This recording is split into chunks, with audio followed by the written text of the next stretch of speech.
Mabuhay! I'm Duyan J. Espares and my partner is Kurt Villarico. We're going to report Region 11. Region 11, also known as the Davao Region, is an administrative area in the southeastern part of Mindanao Island in the Philippines, encompassing 5 provinces like Davao de Oro, Davao del Sur, Davao del Norte, Davao Occidental, and Davao Oriental, and its regional center, Davao City, known for natural wonder like Mount Apo and the Philippine Eagle Center. And these are the SDGs connected to Region 11.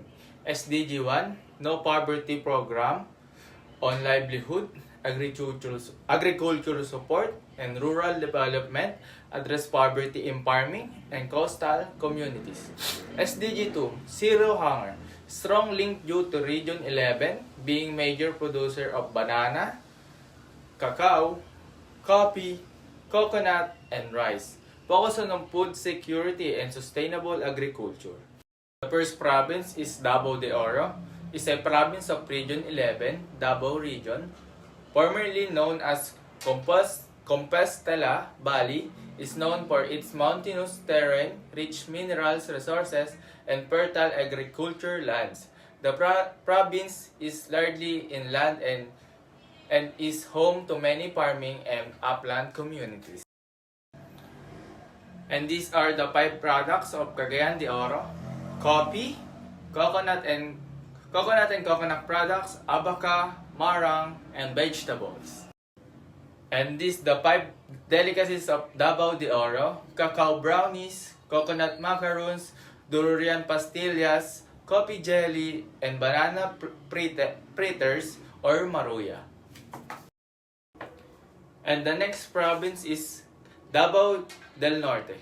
It's a province in Region 11, Davao Region, and it's known as one of the country's leading agriculture and economic centers.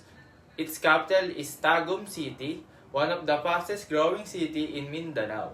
The province has both coastal and upland areas, making it rich in natural resources. And these are the 5 products of Davao del Norte: Cavendish banana, rice, maize, cacao beans, and fish and fishery products. And these are the 5 delicacies of Davao del Norte: durian candy, durian pastillas, tablea or cocoa tablea, marang delicacies, and fish crackers or crope. Mabuhay! Davao del Sur is well known throughout the Philippines for its abundant tropical fruits, seafood, and regional dishes. Because of its fertile land and access to fresh marine produce, many famous local products and delicacies are produced here. 5 products of Davao del Sur. First is durian. Often called the king of fruits, Davao is famous nationwide for producing sweet and high-quality durian.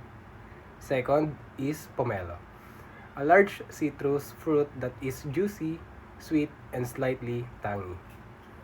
Third is mangosteen, known as the queen of fruits, rich in antioxidants. Fourth is mangoes, which are sweet and commonly exported. These fruits play a big role in the province's economy and identity. 5 delicacies of Davao del Sur. First is Malagos, chocolate produced by Malagos Chocolate, which is internationally recognized for its world-class quality.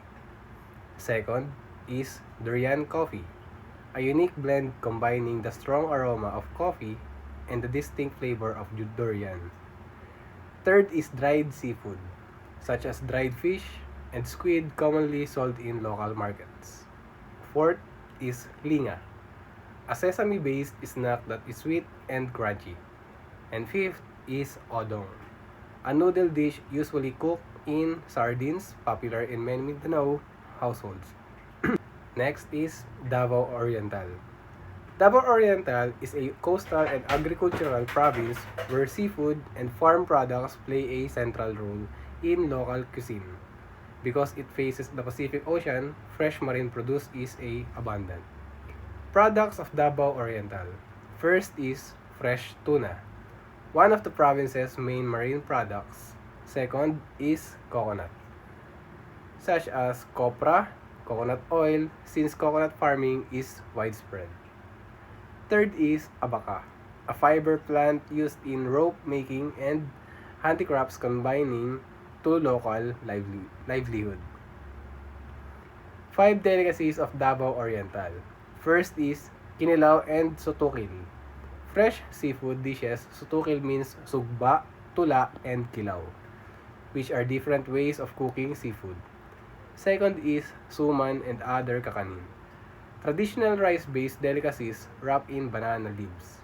Third is biko, a sweet sticky rice cooked in coconut milk and brown sugar.